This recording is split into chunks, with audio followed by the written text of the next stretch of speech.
Hello दोस्तों, welcome back. चलिए start करते हैं आज का अपना क्लास।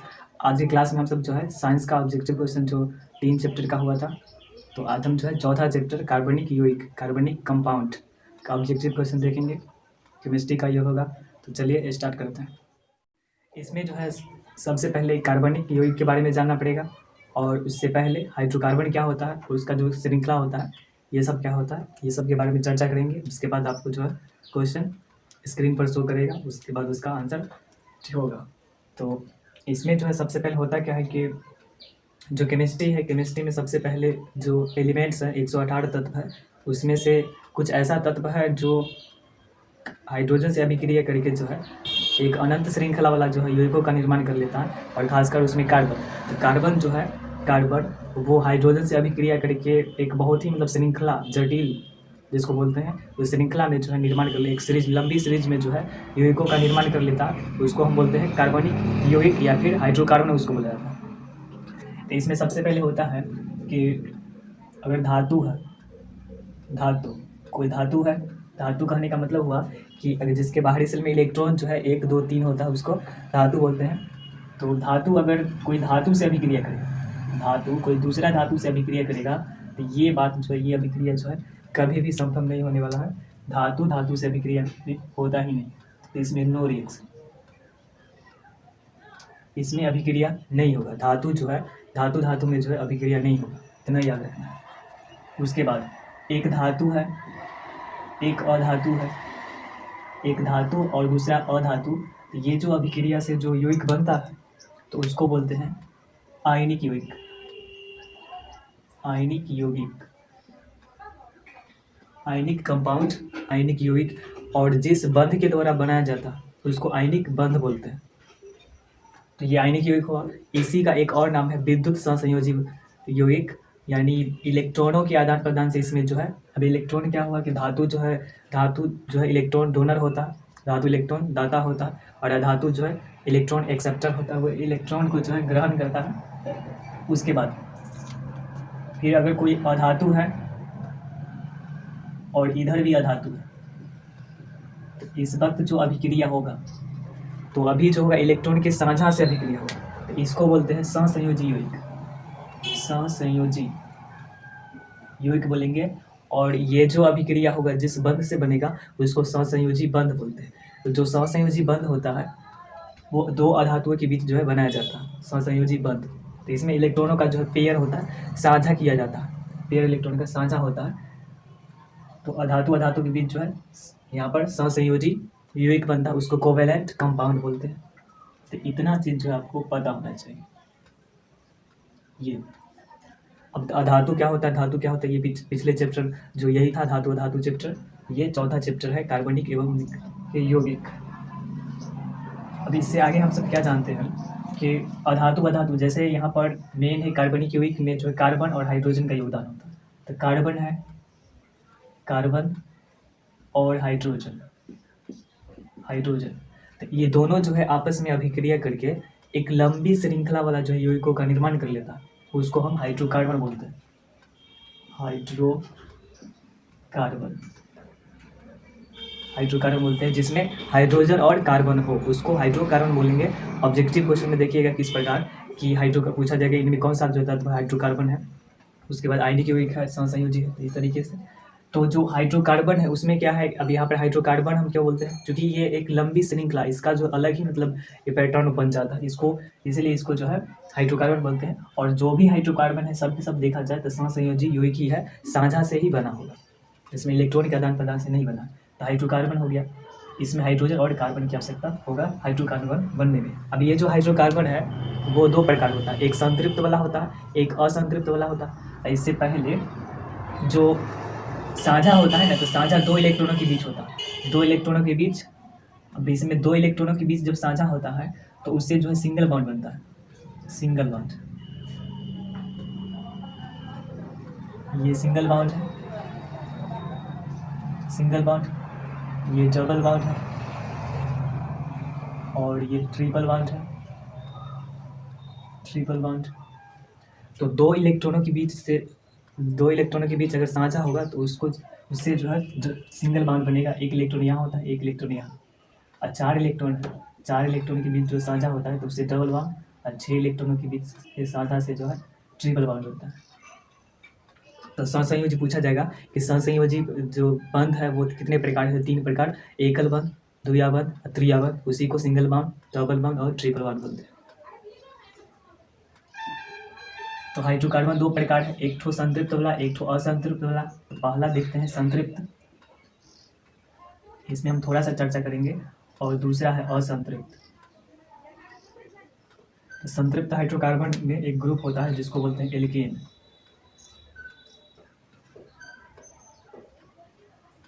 एल्केन बोलते हैं इसको, एल्केन। इसका क्या होता है कि सामान्य सूत्र होता है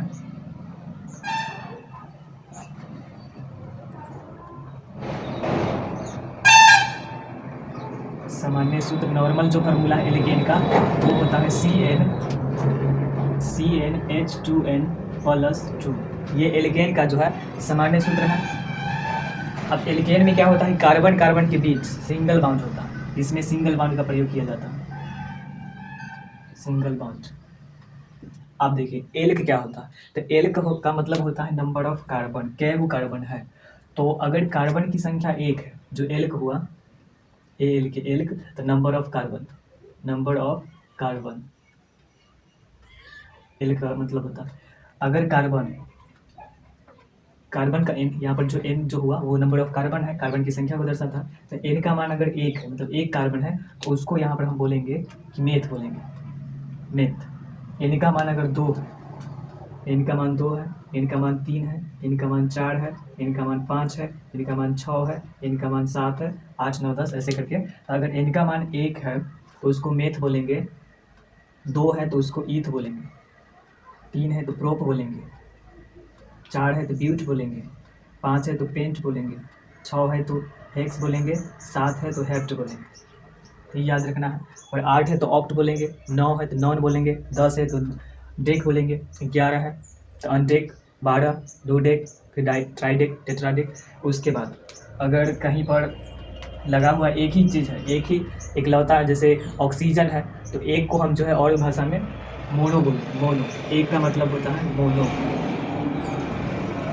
2 का मतलब यहाँ पर होगा ड्राई, 3 का मतलब होता है ट्राई, और 4 का मतलब होता है टेट्रा। ये जानकारी आपको पता होना चाहिए पहले से। ये 5 का मतलब वही पेंटा, 6 का मतलब हेक्सा, 7 का मतलब हेप्टा। ये जानकारी आपको जो है पहले से पता होना चाहिए। अब आगे क्या बढ़ते हैं, अब इसमें देखेंगे कि यही फार्मूला पर अगर हम यूज करते हैं तो इससे कुछ यौगिक बनेगा, कार्बनिक यौगिक, जिसमें से देखें कि अगर कार्बन का मान, एन का मान यहाँ पर 1 लेंगे तो CN मतलब C1H, एन का मान 1 लेंगे तो 2 गुना 1 तो 2, 2 में 2 जोड़ेंगे तो 4, यानी इसी को लिखते हैं, 1 नहीं लिखा जाता है, तो इसको लिखेंगे CH4 हो गया। अब एक नाम क्या होगा, तो देखिए एल्क का जो है नाम है वो मेथ, और इसमें एल्क को हटा देते हैं, AL के हटा देते हैं तो बचता है ANE। तो इसका जो सुफिक्स होता है ना, जो किसी शब्द के अंत में लगता है प्रत्यय, वो एन होगा, एन। देखिए कॉपर जो है एक एक ले है, मतलब ए वाला ए है, और ना एन है, इसमें एन जोड़ना है। तो इसमें जो है एक कार्बन है तो मेथ, METH, और उसके बाद ANE जोड़ देना है तो मेथेन हो गया, यानी मेथेन जो है CH4 हो गया। उसके बाद 2 कार्बन रखेंगे तो इथेन, 3 से propane, butane, pentane, hexane, heptane, ऐसे करके। अब इसका संरचना सूत्र तो देखेंगे, कार्बन है, कार्बन का जो है 4 वैलेंसी होता है, 4 संयोजकता। ये कार्बन का जो 4 संयोजकता, इसका जो वैलेंसी होता है 4 होता है, जिसके कारण कार्बन जो है 4 बंध बनाता है। कहीं भी कोई भी तत्व हो, और खासकर जो तत्व होगा वो अधातुय होगा, तो वो 4 बंध के साथ जो है बनाता है। इसकी संयोजकता 4 वैलेंसी, तो 4 बंध हो गया। अब यहाँ पर क्या जुटेगा, हाइड्रोजन, 4 हाइड्रोजन है तो ये हाइड्रोजन जुटा, तो CH4 मेथेन, प्रोपेन, ब्यूटेन ऐसे बनता है।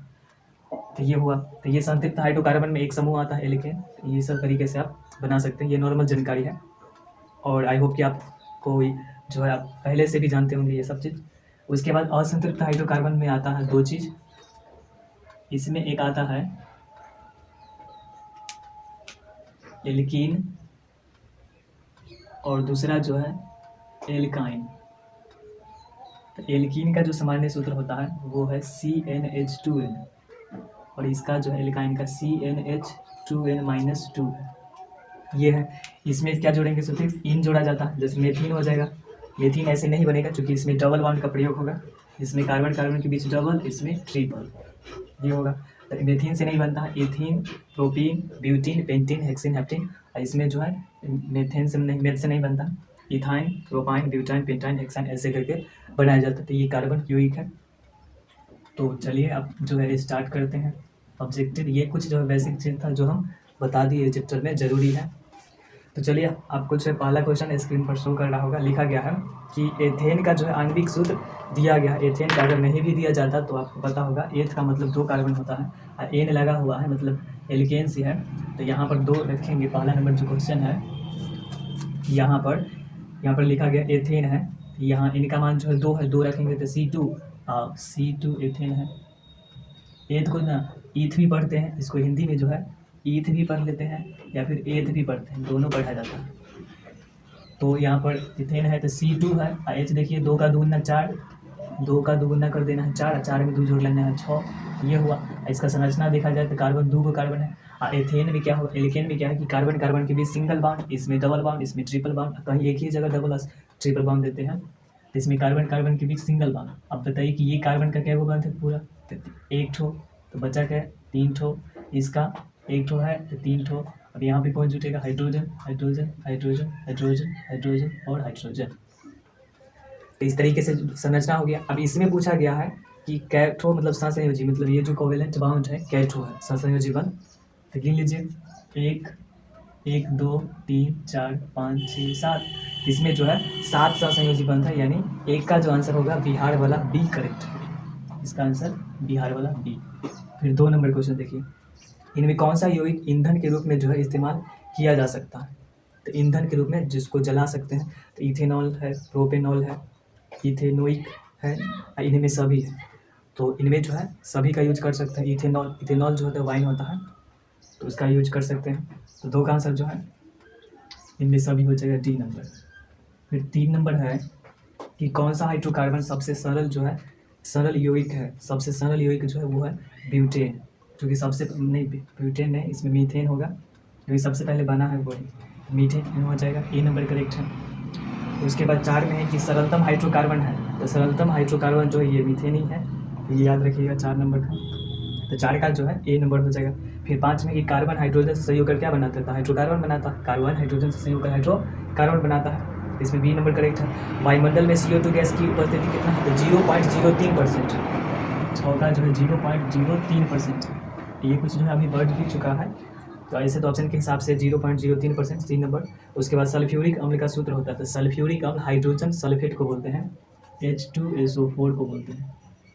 तो इसमें H2SO4 देखिए, H2SO4 बी नंबर क्वेश्चन है। उसके बाद है कार्बोक्सिलिक एसिड का समूह है, तो हाँ कुछ इसमें जो है समूह होता है जो आपको पता होना चाहिए। जैसे में इसके बाद होता है अलग अलग ग्रुप होता है, फंक्शनल ग्रुप, जिसमें आता है एल्कोहल। एल्कोहल में जो है लगता है इसका क्रियाशील जो मूलक होता है वो है सिंगल बॉन्ड OH। उसके बाद एल्कोहल के बाद जो आता है वो एल्डिहाइड है, एल्डिहाइड। तो इसका जो क्रियाशील मूलक होता है सिंगल बॉन्ड CHO होता है। उसके बाद आता है कीटोन या कार्बोनिल,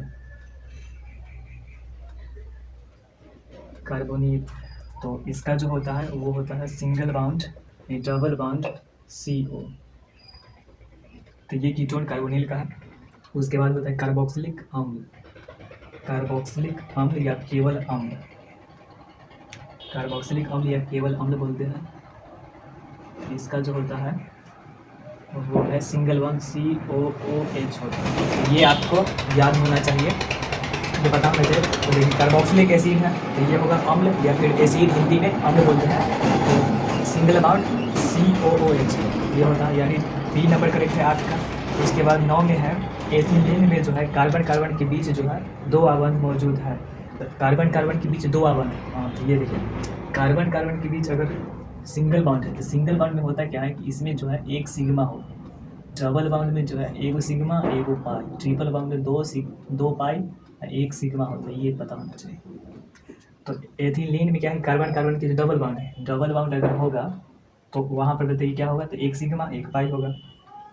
कि ठौ की तरह जो लिखा जाता है वो सिग्मा होता है या पाई, आपको पता होगा। तो एक सिग्मा एक पाई, तो दोनों सिग्मा दोनों पाई दोनों इलेक्ट्रॉन वैलेंट बॉन्ड है, और एक सिग्मा एक पाई, तो ए नंबर ऑप्शन करेक्ट होगा। उसके बाद 9 का ए हो गया। इथेन में कितने संयोजी बंध है? इथेन पूछा गया है, ये क्वेश्चन है 10 है। इथेन है तो ईथ का मतलब होता है 2 कार्बन, तो इथेन है, यही चीज़ है। इथेन बोलते हैं, इथेन या एथेन वही बात हुआ, दोनों एक ही चीज़ है। तो इसमें भी जो है वही क्वेश्चन है, तो 7 का बनता है। तो 10 का जो है डी हो जाएगा। उसके बाद CnH2n +2 किसका सामान्य सूत्र है? तो +2 है, +2 तो एल्केन का है। एल्केन का सी नंबर करेक्ट है। नीलाथ होता या तृतीया का जो है सूत्र क्या होता है देखिए, नीलाथ होता, एक होता है सफ़ेद होता, एक होता है नीलाथ होता, एक होता है हराथ होता। तो कोई भी होता हो CuSO4 कॉपर जो है सल्फेट तो होगा ही, और साथ में कन्फ्यूजन ये होता है कि जल का कै गो अणु है। तो इसके लिए एक तरीका है, तो तरीका आप लिख सकते हैं सहनी जे 775। मतलब हुआ कि अगर जल में यहाँ पर सफ़ेद होता है तो जल का जो है 7 अणु होगा, H2O। अगर 7 का मतलब हुआ यहाँ पर सौ का मतलब हुआ कि 7 है जल का मात्रा, हरा, और ह का मतलब हुआ कि हरा थोथा में 7 भी है, और नीला है तो 5 है, तो नीला थोथा। जैसे कॉपर सल्फेट ये कॉमन है, CuSO4 डॉट फिर CuSO4 डॉट, अगर यहाँ 7H2O लिख देते हैं, यहाँ पर 5H2O लिख देते हैं, तो 5H2O लिखेंगे तो ये नीला थोथा होगा। और हरा थोथा में 7H2O आ जाता है, तो इसमें नीला थोथा, जिसको तुतिया भी बोलते हैं, तो उसमें 5H2O हो जाएगा। यानी बी नंबर 12 का बी नंबर करेक्ट है। बी 13 में है संगमरमर का रासायनिक सूत्र। तो संगमरमर बोलते हैं, मार्बल बोलते हैं, चूना पत्थर बोलते हैं, तो ये सब जो है कैल्शियम कार्बोनेट को कहा जाता है, CaCO3। तो ये पिछले जो है चैप्टर में भी था। तो 14 का ए नंबर होगा। नाइट्रोजन अणु में कितने सहसंयोजी बंध है? तो नाइट्रोजन है N2 हो गया। तो देखिए नाइट्रोजन के बाहरी सेल में जो है 5 इलेक्ट्रॉन होता है, तो 1 2 3 4, तो 4 4 करके लगाया जाता है, तो ये रहा 5। उसके बाद दूसरा का नाइट्रोजन है 1 2 3 4 हुआ, तो ये 5 हुआ। तो ये नाइट्रोजन इसके साथ बंध बनेगा, ये इसके साथ, और ये जो अंतिम वाला बचा वो इसके साथ। इसको यहाँ लिख देते हैं, इसको यहाँ। तो नाइट्रोजन में क्या बंध हुआ? ट्रिपल बॉन्ड होता है, त्रिया बंध होता है, 3 बंध होता है। अब ऐसे याद रखना है कि इसका वैलेंसी, नाइट्रोजन का जो वैलेंसी होता है 3 होता है, तो जिसका जितना वैलेंसी होगा उतना ही वो बंध बनाएगा। ऑक्सीजन का 2 वैलेंसी है तो 2 बंध, नाइट्रोजन का 2 वैलेंसी है, 3 वैलेंसी है तो 3 बंध। और ये जो सहसंयोजी यौगिक होगा वो केवल अधातुय हो सकता है। धातु जो है बंध बनाता है, निधातु जो है इलेक्ट्रॉन देता है, अधातु 2 अधातु मिल के जो है बंध बना सकता है। उसके बाद है तो नाइट्रोजन अणु में जो कितने सहसंयोजी बंध है? तो 3, यानी 13 का आंसर सी। फिर अगला क्वेश्चन है 14 नंबर क्वेश्चन है 13 नहीं 14 नंबर क्वेश्चन था संगमरमर का रासायनिक सूत्र क्या है? तो ये CaCO3 हो गया। और नाइट्रोजन अणु ये 13 नंबर क्वेश्चन था, तो इसका आंसर 3 हो गया। फिर 15 है कि चीनी का रासायनिक सूत्र क्या है? तो C12H2211 पता होना चाहिए। चीनी का जो रासायनिक सूत्र होता है C12H22O11 होता है। और ग्लूकोज का पूछा जाए तो C6H12O6 होता है। तो ये सब सूत्र जो है को पता होना चाहिए पहले से। फिर सोडियम कार्बोनेट यानी धोबन सोडा, आपको सोडियम कार्बोनेट, तो Na2CO3, इसका 2 वैलेंसी होता है, इसका 1 वैलेंसी होता है, तो यहाँ नहीं लिखा जाता है। तो सोडियम कार्बोनेट हो Na2CO3, और इसमें अगर जल का अणु रहता तो 510H2 हो जाता। पता होगा कि कपड़ा धोने के लिए 10 लीटर जल की आवश्यकता पड़ती है, तो Na2CO3 हो जाएगा। उसके बाद है कार्बोनिल समूह को सूचित किया जाता है। तो कार्बोनिल या कीटोन डबल बॉन्ड CO, तो देख लीजिए डबल बॉन्ड CO द्वारा, डबल बॉन्ड CO, तो वहाँ पर होगा सिंगल बॉन्ड CO, तो गलत है, वहाँ पर डबल बॉन्ड होगा, ऑप्शन में गलत है।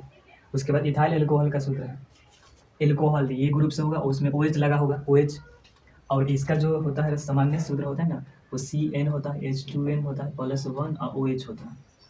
ईथ का मतलब होता है 2, तो यहाँ पर 2 लिखेंगे, 2 फार्मूला में 2, तो C2 हो जाएगा, C2। और H देखिए 2 दूना 4 1 5 5 और OH, तो ये हो जाएगा इथाइल एल्कोहल या फिर एथेनॉल, मतलब एथेनॉल बोलेंगे इसको, IUPAC नाम होता है। तो C2H5OH, ये जो वाइन होता है शराब, ये है इथाइल एल्कोहल ही है, तो बी नंबर करेक्ट है। उसके बाद 19 में निम्नलिखित में कौन सा जो है एरोमेटिक हाइड्रोकार्बन, तो एरोमेटिक जो है बेंजीन है, C6H6 बेंजीन, सी नंबर 19 का सी। उसके बाद 20 में कि कौन निम्नलिखित में से किस हाइड्रोकार्बन की 3 आबंध चेक करना है। देखिए CH4 है, तो 3 आबंध एल्काइन में होता है ना, तो ये फार्मूला पे जो सूटेबल होगा तो वो हो जाएगा। तो पहला देखिए, पहला तो इथेन है, ये मीथेन है, लेकिन तो सिंगल बाउंड है। दूसरा का में जो है C2 है, तो 2 का अगर दुगुना करेंगे, दुगुना में से 2 हटाएंगे तो 6 नहीं आएगा। तो C2H6 है, तो ये भी जो है इथेन हो जाएगा, ये एल्केन हो से आ जाएगा। उसके बाद C3H4 है, देखिए यहाँ C3 रखेंगे, 3 का दुगुना करेंगे तो 3 दूना 6, और 6 में से 2 हटा लेंगे तो 4। तो C3H4 जो है यही है, इनमें 3 आबंध है, इसमें 3 आबंध है, यानी C नंबर हो जाएगा। और D है C3H8, तो 3 C3 हो जाएगा, और H का मान जो है 3 रखेंगे वहाँ पर, तो 3 दूना 6 और 2 8, तो ये भी आ जाता। यानी A नंबर जो है वो एल्केन से है, और जो C नंबर है वो है एल्काइन से, तो इसमें ट्रिपल बॉन्ड है। तो 20 का आंसर जो है C नंबर हो जाएगा। उसके बाद 21 में है कि निम्नलिखित में कौन युग्म जो है समावयवी है। समावयवी का मतलब होता है, समावयवता मतलब आइसोमेरिज्म उसको बोलते हैं, कि अणुसूत्र समान होना चाहिए लेकिन संरचना सूत्र जो है भिन्न होना चाहिए। तो देखिए अणुसूत्र समान होना चाहिए, पहला ऑप्शन में जो है 21 का पहला ऑप्शन है कि C2H6 एवं C6H6, इसमें कार्बन क्या है, इनमें 2 गो है, इनमें 6 गो है, तो अणुसूत्र तो समान नहीं हुआ, तो यहीं से ये गलत हो जाएगा। फिर देखिए B में है C5 है, कार्बन 5 गो है इनमें, और उधर 6 गो है, तो ये भी समान नहीं है। फिर C में है कि कार्बन इधर 2 है, और उधर कार्बन जो है एगो इधर है, एगो इधर है, 2 हो गया। हाइड्रोजन जो है इधर 6 गो है, और इधर जो है 3 3 6 हो गया, ऑक्सीजन 1 है, तो ये है समावयवी, और D नंबर भी नहीं होगा। उसके बाद है एथेनॉल या एल्कोहल का क्रियाशील मूलक, तो देखिए एल्कोहल का सिंगल बॉन्ड OH, यानी A नंबर करेक्ट है। उसके बाद 23 में है कि निम्नलिखित में कौन जो है सहसंयोजी यौगिक है। सहसंयोजी देखिए साझा, दोनों के दोनों अधातु होना चाहिए। तो पहला देखिए CH4 है, तो ये सहसंयोजी यौगिक है, और दूसरा का में सोडियम क्लोराइड है, ये हो गया आयनिक यौगिक, तीसरा का भी आयनिक है, चौथा भी आयनिक है, तो इसका आंसर जो है A नंबर। उसके बाद सिंगल बाउंड COOH जो है अभिक्रियाशील मूलक किसका है, तो ये मूलक जो है अम्ल का है, जिसको कार्बोक्सिलिक एसिड बोलते हैं। उसके बाद सिंगल बाउंड CHO जो है क्रियाशील मूलक किसका है, तो सिंगल बाउंड CHO जो है एल्डिहाइड का है। तो ये सब चीज़ आपको पता होगा, और फटफट आंसर जो है मिल जाएगा, और नहीं अगर पता है तो आप इसको जो नोट कर लीजिएगा, परीक्षा में आपको काम देगा। फिर N2 अणु में जो है नाइट्रोजन परमाणु के बीच जो है कितने बंध है, तो वही N2 अभी बताए थे, ट्रिपल बॉन्ड है, यानी 3 बंध है। उसके बाद बेंजीन का सूत्र C6H6, ये C6H6, ये बेंजीन का सूत्र है C6H6। उसके बाद सबसे कठोरतम तत्व है, तो ये पता होगा हीरा है। अकेरिय तत्व है, तो अकेरिय तत्व है वो आपको हीना, हीलियम, नैना और कैटरीना, एक्सी, रहना, यानी ये हीलियम, नियोन, आर्गन, क्रिप्टन, जेनर, रेडन, ये 6 गो जो है टोटल 118 तत्व में से यही 6 गो जो है वो निष्क्रिय तत्व है। तो हीलियम हो जाएगा यहाँ पर उसके बाद क्लोरीन की संयोजकता है, तो क्लोरीन की संयोजकता देखेंगे तो उसका क्लोरीन होता है, इसका इलेक्ट्रॉनिक कॉन्फ़िगरेशन करते हैं, तो पहला सेल में 2 इलेक्ट्रॉन, दूसरे का में 8, तीसरे का में भी जो है ऐसे 18, लेकिन 8 भरेगा नहीं, तो यहाँ पर जो है 17 गो इलेक्ट्रॉन है, तो 2 8 हुआ, 7 हुआ, तो बाहरी सेल में 7 इलेक्ट्रॉन, क्लोरीन का बाहरी सेल में 7 इलेक्ट्रॉन है, तो संयोजकता क्या होता है कि 4 से अधिक नहीं होता, तो 7 यहाँ बाहरी सेल में इलेक्ट्रॉन, तो क्या करेंगे 8 में से घटाएंगे तो 1 होगा, तो इसका जो संयोजकता है क्लोरीन का वो 1 हो जाएगा। उसके बाद हाइड्रोकार्बन कौन है, तो जिसमें देखिए हाइड्रोजन होगा, कार्बन होगा, तो पहला में हाइड्रोजन है और ऑक्सीजन है, तो ये हाइड्रोकार्बन नहीं है। दूसरा जो हाइड्रोजन है कार्बन है, तो हाइड्रोजन कार्बन होना चाहिए, उसके बाद ऑक्सीजन हो और कोई भी तत्व हो उससे मतलब नहीं है, हाइड्रोकार्बन के लिए हाइड्रोजन होना ही चाहिए। C नंबर में कार्बन है, ऑक्सीजन है, तो नहीं होगा हाइड्रोकार्बन। D में जो हाइड्रोजन ऑक्सीजन है, तो हाइड्रोजन और कार्बन होना चाहिए, तो उसी को हाइड्रोकार्बन बोलेंगे। तो C6H12O6 हो जाएगा, ये जो है सूत्र है ग्लूकोज का, तो 31 का B नंबर। उसके बाद है सिंगल बाउंड OH का जो है क्रियाशील मूलक, तो OH है, एल्कोहल का है, अल्कोहल या एल्कोहल, तो 32 हो गया। उसके बाद 33 है कि वैसे कार्बनिक यौगिक जो कार्बन एवं हाइड्रोजन से मिलकर बने हैं, तो उसको क्या बोलते हैं, कार्बन हाइड्रोजन से मिला है तो हाइड्रोकार्बन है, कार्बन हाइड्रोजन से मिला है तो हाइड्रोकार्बन कहलाएगा। उसके बाद जैव गैस यानी बायोगैस जो है मुख्य में किसका अवयव है, तो बायोगैस जो है, बायोगैस का मतलब होता है कि जो बायो का मतलब होता है जीवित शरीर, जो जीव जंतु मर जाता है और उसका जो अवशेष होता है उससे जो ईंधन प्राप्त होता है, उससे जो गैस प्राप्त होता है उसको बायोगैस बोलते हैं। उसमें गोबर गैस भी शामिल है, तो उससे जो क्या कौन सा अवयव है, तो वो जो है मीथेन है, उससे मीथेन होता है। तो ये 34 में आंसर C होगा, तो इसको याद रखिएगा। 34 नहीं लिख रहे हैं, बोल दे रहे हैं सिर्फ, तो C हो जाएगा। उसके बाद विरंजक चूर्ण, ब्लीचिंग पाउडर का सूत्र क्या होता है, तो ब्लीचिंग पाउडर का जो सूत्र है वो है CaOCl2, ये होता है। इसको एक और तरीका से लिख सकते हैं CaO, Cl और Cl, ऐसे भी लिख सकते हैं। ब्लीचिंग पाउडर, विरंजक चूर्ण बोलते हैं इसको, और इसका रासायनिक नाम होता है कैल्शियम ऑक्सीक्लोराइड। तो देखिए CaO, Cl2 B number option. उसके बाद एल्कीन है, तो एल्कीन देखिए, एल्कीन CnH2n हो जाएगा। चलिए अब 37 नंबर क्वेश्चन देखते हैं। 37 नंबर क्वेश्चन लिखा गया है कि एथेनॉल के ऑक्सीकरण से क्या प्राप्त होता है। तो एथेनॉल के ऑक्सीकरण से जो है वो एथेन प्राप्त होता है। नहीं, इसका आंसर जो है आपको स्क्रीन पर शो कर रहा होगा। 37 का आंसर जो है आपको स्क्रीन पर शो कर रहा होगा कि एथेनॉल के ऑक्सीकरण से क्या प्राप्त होता है। उसके बाद है 38 कि मेथेन का जो है मुख्य अवयव क्या है। मेथेन का मुख्य अवयव पता है कि बायोगैस है, बायोमास बोलते हैं, जैव गैस, उसी को हिंदी में बोला जाता है। तो 38 का आंसर जो है डी नंबर करेक्ट है, 38 का आंसर डी। उसके बाद 39 है कि प्राकृतिक गैस का मुख्य जो है अवयव क्या है। तो प्राकृतिक गैस, नेचुरल जो गैस है उसका मुख्य अवयव है मीथेन। तो 39 का आंसर जो है वो बी नंबर करेक्ट है। उसके बाद है नॉर्मल ब्यूटेन एवं आइसोब्यूटेन क्या है। तो ये जो है समावयवी है, दोनों के दोनों समावयवी का मतलब बेक्वेश्चन था, जिसका अणुसूत्र समान होता है लेकिन संरचना सूत्र जो है अलग होता है। तो 40 का आंसर जो है सी हो जाएगा। उसके बाद 41 में ग्लूकोज में कार्बन के कितने अणु हैं। देखिए ग्लूकोज जो है C6H12O6 होता है, तो कार्बन की कै गो अणु है, तो 6 गो अणु है, तो डी करेक्ट हो जाएगा, 41 का डी। उसके बाद नेक्स्ट है कि ग्लूकोज का जो विखंडन होता है वो पाइरुवेट में होता है। यह संपन्न कहाँ होता है। तो ये होता है संपन्न माइटोकॉन्ड्रिया में। ये ऐसे जो है बायोलॉजी का ही क्वेश्चन है, तो यहाँ पर पूछा गया तो माइटोकॉन्ड्रिया में संपन्न होता है। तो 42 का आंसर बी, 42 का आंसर जो है वो बी होगा। उसके बाद 43 में है कि कार्बोक्सिलिक अम्ल में उपस्थित अभिक्रियाशील मूलक यानी फंक्शनल ग्रुप जो है कार्बोक्सिलिक या फिर अम्ल उसको बोलते हैं सिंगल बॉन्ड COOH होता है। तो इसका जो आंसर हो जाएगा सी नंबर करेक्ट है। उसके बाद है कि किसी एथेनोइक अम्ल का जो है तनु विलियन कहलाता है, तो इसको बोलते हैं फेनहिल्टर विलियन, फेनहिल्टर विलियन बोला जाता है। नहीं, इसको बोलते हैं सिरका। ये सिरका सही है, ये याद रखना पड़ेगा। 44 का आंसर जो है वो सी नंबर सिरका।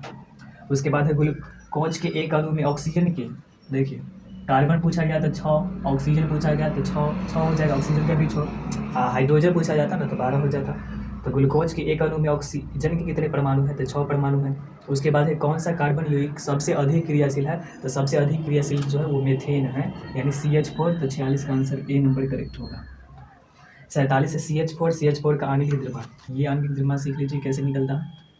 C6H6 है, मीथेन है, मतलब सॉरी ये जो है बेंजीन है, बेंजीन। तो इसमें करते क्या है, आणविक द्रव्यमान कैसे, मॉलिक्यूलर मास कैसे निकाला जाता है। कार्बन का देखिए कि कार्बन का जो है वेट कितना होता है, परमाणु द्रव्यमान कितना होता है, एटॉमिक मास कितना होता है। तो एक कार्बन का जो होता है परमाणु द्रव्यमान वो 12 होता है। तो यहाँ पर एक का तो 12 होता है, लेकिन 6 है तो 6 गुना 12। प्लस में हाइड्रोजन का जो है 1 होता है, तो यहाँ 6 है तो 1 गुना 6, तो 12 6 72 प्लस में 6 गुना 1 तो 6, तो 72 6 78 एटॉमिक मास यूनिट AMU या केवल यू होता है यूनिट, तो 78 हो जाएगा। उसके बाद ग्रेफाइट होता है, तो ग्रेफाइट जो है विद्युत के सुचालक है बी नंबर 48 का बी। उसके बाद है क्लोरोमीथेन का जो है आणविक सूत्र होगा। तो क्लोरोमीथेन जो है ये आता है मीथेन से ही, एक ग्रुप होता है हेलिकल ग्रुप होता है, तो उससे आता है। तो सूत्र होता है CH, जैसे देखिए मीथेन को बोलते हैं CH4, इसी में से एक हाइड्रोजन हटा के क्लोरीन लगा दिया जाता है, तो CH3 है Cl, तो इसको क्लोरोमीथेन बोलते हैं। और 2 क्लोरीन लगता है तो डाइक्लोरोमीथेन, तो CH3Cl हो जाएगा बी नंबर। उसके बाद 50 है कि निम्नलिखित में कौन जो विजातीय पदार्थ है। विजातीय मतलब अलग है, चूना पत्थर, खड़िया, संगमरमर। तो चूना पत्थर, खड़िया, संगमरमर ये सब जो है कैल्शियम कार्बोनेट CaCO3 को कहा जाता है, और नमक NaCl है, ये अलग है। तो यहाँ जो आंसर हो जाएगा नमक हो जाएगा। उसके बाद है प्रोपेनोन में उपस्थित प्रक्रियात्मक मतलब फंक्शनल ग्रुप कौन सा है। प्रोपेनोन ओन है, तो ये कीटोन है, एक और ग्रुप है कीटोन। तो देखिए कीटोन में है डबल बॉन्ड CO है, तो डबल बॉन्ड CO। तो यहाँ पर जो होगा सी नंबर ऑप्शन हो जाएगा, देखिए डबल बॉन्ड में CO। ऑक्सीजन जो है क्या पद बनेगा 2, चूँकि वैलेंसी 2 है। तो कार्बन का जो है, कार्बन का 4 वैलेंसी है, जिसमें से ऑक्सीजन जो है 2 वैलेंसी के साथ है, और 2 ये खुला है, तो वही खुला हुआ दिख रहा है, तो सी नंबर हो जाएगा। उसके बाद जो दिया गया प्रक्रियात्मक समूह इसमें से किसका, तो इसमें से देखिए अगर मान लीजिए कि एल्कोहल का, एल्कोहल में ऑक्सीजन और हाइड्रोजन है। उसके बाद इसमें कार्बन और ऑक्सीजन है, इसमें जो है 2 ऑक्सीजन है, कार्बन हाइड्रोजन है। तो देखिए ये है एल्डिहाइड्स का सिंगल बॉन्ड COCHO है एल्डिहाइड का। तो इसमें कार्बन हुआ, कार्बन का 4 वैलेंसी, ऑक्सीजन जहाँ भी रहेगा वहाँ पर डबल बॉन्ड बनेगा तो OH हुआ। और एक से जुड़ा हुआ है ऑक्सीजन हुआ, एक से जुड़ा हुआ है हाइड्रोजन, और एक बॉन्ड जो है इसका खुला हुआ है। तो यही पूछा गया है कि सिंगल बॉन्ड है COH है, तो ये बताइए किसका है, तो ये जो है एल्डिहाइड का है। तो डी नंबर आंसर जो है करेक्ट होगा, 52 का डी नंबर। फिर है प्रोपेन का जो है आणविक सूत्र C3H8 है, तो इसमें जो है संयुक्त बताइए प्रोपेन यानी कार्बन 3 यहाँ पर रखना है, तो C3 प्रोपेन C3H 3 का दुगुना 6 6 2 8। अब कार्बन 3 को है, कार्बन कार्बन के बीच सिंगल बॉन्ड, फिर ये हाइड्रोजन, तो इसमें सहसंयोजी बंध, तो देखिए 1 2 3 4 5 6 7 8 9 10, तो 10 है, 10 ठो, तो 10 सहसंयोजी बंध है। उसके बाद है 54 नंबर की क्लोरोफॉर्म का जो है गलनांक कितना होता है, तो ये याद रखना पड़ेगा, 209 केल्विन होता है। 54 का आंसर जो है 209 हो जाएगा। उसके बाद है मीथेन CH4 जो होता है उसका गलनांक, तो ये 90 केल्विन होता है। के का मतलब यहाँ पर केल्विन वो ताप का मात्रक होता है, ताप का जो है 3 मात्रक होता है, केल्विन, फ़ारेनहाइट और डिग्री सेल्सियस। तो यहाँ पर क्लोरोफॉर्म का जो है 203 केल्विन और मेथेन का 90 केल्विन। उसके बाद है कार्बन की परमाणु संख्या, तो कार्बन की परमाणु संख्या 6 होती है, वैलेंसी जो है 4 होता है, ये जो है अधातु है। और कै बंध बनाता है, तो 4 बंध बनाता है। फिर 57 है कि भूप्रपट्टी में खनिज, खनिज जैसे में कार्बोनेट हो, हाइड्रोजन कार्बोनेट हो, या कोयला एवं पेट्रोलियम, ये सब जो पाया जाता है, तो ओ में कितना % कार्बन है। जैसे कार्बन जो है प्रकृति में 0.03%, लेकिन जो भूप्रपट्टी है, जो जमीन का जो सतह है उसके अंदर जो खनिज है, ओ में कितना कार्बन है, तो ओ में 0.02% है। तो ये दोनों क्वेश्चन याद रखना। तो 57 का आंसर जो है बी नंबर हो जाएगा। उसके बाद 58 में है कि 1828 ईस्वी में अमोनिया सल्फेट से यूरिया का निर्माण जो किसने किया, तो इसको याद रखिएगा कि ये फ्रेडरिक वोल्हर ने किया था, फ्रेडरिक वोल्हर, ए नंबर। उसके बाद एथेन का आणविक सूत्र, एथेन का मतलब कार्बन 2 होगा, तो एथेन है और इस ग्रुप से है, तो कार्बन 2 और 2 का दुगुना 4 और 2 6, तो H6, C2H6 हो जाएगा। Option A. हेक्सेन का आणविक सूत्र, हेक्सेन है तो हेक्स, यहाँ कार्बन 6, हेक्सेन कार्बन 6 है, तो C6 और 6 का दुगुना करना है, तो 6 दूना 12 और 12 में 2 जोड़ेंगे तो 14, H14, C6H14 हो जाएगा, यानी बी नंबर 61 का। उसके बाद एल्डिहाइड में उपस्थित फंक्शनल ग्रुप, तो एल्डिहाइड में सिंगल बॉन्ड CHO है, तो ये देख लीजिए CHO यही था एल्डिहाइड वाला, तो ये जो हो जाएगा ऑप्शन। तो इसमें जो है ऑप्शन देखिए कि है या नहीं, तो इसमें ऑप्शन जो है नहीं है, लेकिन बी नंबर में जो है यहाँ पर डबल बॉन्ड कर लीजिए तो वो हो जाएगा, तो ये लिख लीजिए। फिर सामान्यतः एल्कोहल को क्या कहा जाता है, तो एथेनॉल है, तो एथेनॉल जो है ना वो आता है किससे, तो एल्कोहल ये ग्रुप है, उसी के अंदर जो है एक कार्बन रहेगा, तो मेथेनॉल, दूसरा इथेनॉल, प्रोपेनॉल, ब्यूटेनॉल, पेंटेनॉल, ये ग्रुप होता है। तो सामान्यतः एथेनॉल को जो एल्कोहल कहते हैं। उसके बाद है सूर्य के प्रकाश को जो है रासायनिक ऊर्जा बदलने में सर्वाधिक सक्षम क्या है, तो ये गन्ना का पौधा जो है ये सूर्य के प्रकाश को जो है रासायनिक ऊर्जा में बदल देता है, तो इसको याद रखिएगा, 64 का आंसर गन्ना। उसके बाद 65 में है कि एथेनोइक अम्ल को सामान्यतः क्या कहते हैं, तो देखिए एथेनोइक आया है अम्ल से, कार्बोक्सिलिक एसिड से, तो यहाँ पर मीथेनोइक रहता है, एक कार्बन से रहता है मीथेनोइक। इसमें देखिए एथेनोइक का सूत्र पहले क्या होता है, पहले तो मीथेनोइक, तो यहाँ पर है सिंगल बॉन्ड है COOH है, तो इसमें क्या वो कार्बन है, एक कार्बन है, इधर जो है हाइड्रोजन जोड़ लेते हैं तो ये हो जाता है HCOOH, तो इसको बोलते हैं मीथेनोइक अम्ल, या फिर इसको बोलते हैं, एक और नाम है इसका जो साधारण नाम होता है फॉर्मिक अम्ल, इसको फॉर्मिक अम्ल बोलते हैं, जो चींटी के रंग पे पाया जाता है, फॉर्मिक अम्ल। उसके बाद जब दो कार्बन हो, जैसे इसका फंक्शनल ग्रुप तो ये है, तो यहाँ पर एक और कार्बन अगर जोड़ते हैं तो इसका जो है 3 बंध है, तो यहाँ हो जाएगा CH3 और COOH, तो ये जो है 2 कार्बन है, 2 कार्बन से बना है, तो इसको बोलेंगे इथेनोइक अम्ल, और इसी को जो है बोलते हैं एसिटिक अम्ल, जो सिलिका में पाया जाता है, एसिटिक अम्ल। तो कहा गया इथेनोइक अम्ल को क्या कहते हैं, तो एसिटिक अम्ल कहा जाता है, एसिटिक अम्ल। तो देखिए बी नंबर ऑप्शन है, उस एसिटिक बोलते हैं, सिट्रिक नहीं, एसिटिक। उसके बाद है एसिटिक अम्ल में जो है कितने % जो बिलियन सिलिका का होता है, सिलिका में पाया जाता है एसिटिक, और वही पूछा गया है कि सिलिका का कितना % होता है, तो ये 3 से 4% होता है, तो इसका आंसर याद रखिएगा 66 का 3 से 4%। उसके बाद 67 में है कि शुद्ध एथेनोइक अम्ल का जो है गलनांक कितना होता है, तो इसको भी याद रखिएगा 290 केल्विन होता है। फिर हाइड्रोजन के 2 परमाणुओं के बीच कितने बंध होते हैं? तो हाइड्रोजन जो है वो अधातु है, तो H2 लिखते हैं, तो एक हाइड्रोजन एक बंध, इसके पास एक एक इलेक्ट्रॉन होता है, ये साझा करता है, तो सिंगल बॉन्ड होता है। हाइड्रोजन अणु के बीच सिंगल बॉन्ड एकल बंध, ये नंबर 68 का। उसके बाद असंतृप्त हाइड्रोकार्बन कौन है? असंतृप्त पूछा गया है, तो इसमें जो है असंतृप्त, देखिए संतृप्त में क्या होगा, एन जुट जाएगा, किसी के अंत में ये जो एल का सब है इसमें एन जुटेगा, तो मेथेन, मेथेन में तो ये जो संतृप्त है, एथेन संतृप्त है, एथीन जो है असंतृप्त में इन जुटता है या आइन जुटता है, तो एथीन यहाँ पर हो जाएगा सी नंबर, तो 69 का जो है सी नंबर करेक्ट है। उसके बाद है 443 केल्विन ताप पर एल्कोहल की जो अधिक के साथ सल्फ्यूरिक अम्ल के साथ गर्म करेंगे तो एथेनॉल का निर्जलीकरण होकर क्या बनता है, तो इसका आंसर आपको स्क्रीन पर शो कर रहा होगा। उसके बाद अगला क्वेश्चन है 71 में कि सामान्यतः ब्यूटेन का संरचना सूत्र क्या होता है? ब्यूटेन, ब्यूट का मतलब हुआ चार, और ये बना है एल्केन से। ब्यूटेन का देखिए कि संरचना सूत्र क्या होगा, तो ये चार है, यानी पहले तो रासायनिक सूत्र लिख लेते हैं, C4 और H, दो का दोगुना, तो दो दूना चार और दो, यहाँ पर जो है चार है ना, तो चार का दोगुना करेंगे आठ, आठ और दो 10। कार्बन चार गो, कार्बन जो है वो है चार गो, तो चार कार्बन, एक दो तीन चार, कार्बन कार्बन के बीच सिंगल बॉन्ड। अब ये कार्बन का एक ही बंध क्लियर है, ये होगा, सब जगह हाइड्रोजन भर देते हैं। तो इसमें पूछा गया कि संरचना कौन है, तो देख लीजिए ये संरचना हो गया ब्यूटेन का, ये ब्यूटेन का संरचना है। तो इसमें देखिए चार कार्बन होना चाहिए, तो पहला ऑप्शन में तीन ही कार्बन है। उसके बाद दूसरे का ऑप्शन में जो है वो एक दो तीन चार, दूसरे का ऑप्शन में जो है चार है, तीसरे का में तीन है। इसमें देख लीजिएगा कि कौन सा होगा इस तरीके से। उसके बाद है कार्बन की वैलेंसी, तो कार्बन की वैलेंसी संयोजकता जो है चार होती है। असंतृप्त हाइड्रोकार्बन जिनमें कार्बन कार्बन परमाणु के बीच जो है त्रियाबंध है, तो त्रियाबंध जो है इसमें होता है एल्काइन में, याद रखिएगा बी नंबर करेक्ट है 63 का, 73 ये।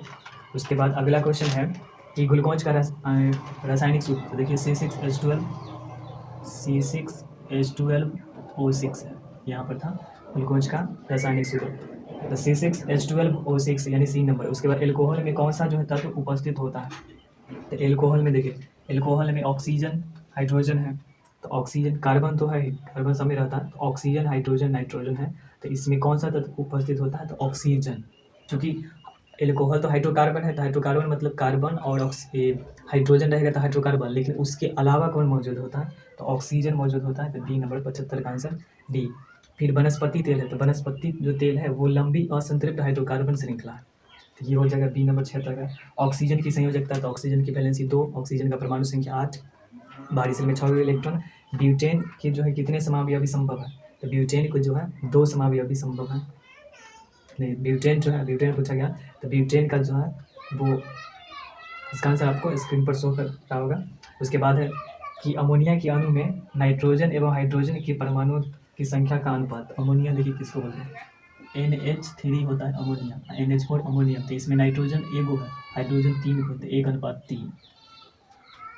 तो इसमें नाइट्रोजन एवं हाइड्रोजन पहले पूछा है, तो नाइट्रोजन हाइड्रोजन का 1:3, वहीं हाइड्रोजन नाइट्रोजन पूछता है तो 3:1, तो यहाँ 1:3 यानी डी नंबर। उसके बाद 80 है कि एक अणुशुद्ध परंतु भिन्न भिन्न संरचना वाला यौगिक कहलाता है, तो समावयवी आइसोमेरिज्म कहलाता है। उसके बाद है कि निम्नलिखित में कौन जो है असंतृप्त हाइड्रोकार्बन है, असंतृप्त या तो एल्कीन से होगा, एल्काइन से होगा, तो फार्मूला ढूंढिए। पहला है CH4, तो वो एल्केन है, वो संतृप्त है। उसके बाद C2H6, ये भी एल्केन है, और C2H4, तो यहाँ देखिए 2 रखेंगे तो 2 का 2 4 हो जाएगा, यानी सी नंबर करेक्ट है। उसके बाद है सिंगल वन OH, अभिक्रियाशील मूलक वाला तत्व कहलाता है, सिंगल वन OH है तो एल्कोहल कहलाएगा, यानी बी नंबर आंसर करेक्ट है। उसके बाद 83 नंबर है कि कैल्शियम कार्बाइड जल के साथ अभिक्रिया करके बनाता है, तो इसका भी आंसर आपको स्क्रीन पर शो कर रहा होगा। उसके बाद 84 देखिए कि एथिल एल्कोहल का IUPAC नाम है, एथिल एल्कोहल, एथिल का मतलब हुआ 2 कार्बन, इसी में एल्कोहल है तो इसको बोलते हैं एथेनॉल, एथेनॉल, इसमें ऑल जुटता है, ऑल लास्ट में लिखा है हॉल, तो ऑल जुटता है, तो एथेनॉल, एथेनॉल देखिए एथेनॉल, यानी बी नंबर ऑप्शन करेक्ट है, इथेनॉल या एथेनॉल, बी नंबर 84 का। उसके बाद निम्नलिखित में जो है कार्बन के अपरूप है, कार्बन का जो अपरूप होता है, ग्रेफाइट भी है, हीरा भी है, और फुल रिंग भी है, तीनों है इनमें सभी। उसके बाद लास्ट क्वेश्चन है कि कौन जो है कमरे के ताप पर जो है द्रव अवस्था में रहता है, तो ये जो है एथेनॉल है। तो ये रहा हमारा टोटल, इसमें जो है 86 क्वेश्चन है। तो ये हमारा जो था चौथा चैप्टर है। अब एक तो बचा पीरियोडिक टेबल वाला आवर्त सारणी, जिसमें तत्वों का वर्गीकरण पढ़ना है, तो वो बताएंगे। उसके बाद हमारा केमिस्ट्री खत्म हो जाएगा। तो आई होप कि आपको ये टोटल क्वेश्चन जो है समझ में आया होगा, और जो भी क्वेश्चन बोलने की याद कर लीजिएगा, उसको याद कर लीजिएगा। और ये जो केमिस्ट्री का जो आपको ऑब्जेक्टिव पूछा जाएगा 10th में जो बोर्ड एग्जाम में, तो वो आपको जो है सब सॉल्व हो जाएगा। तो इस तरीके से बने रहिए और ये अपना प्यार देते रहिए। तब तक के लिए जय हिंद, आपका दिन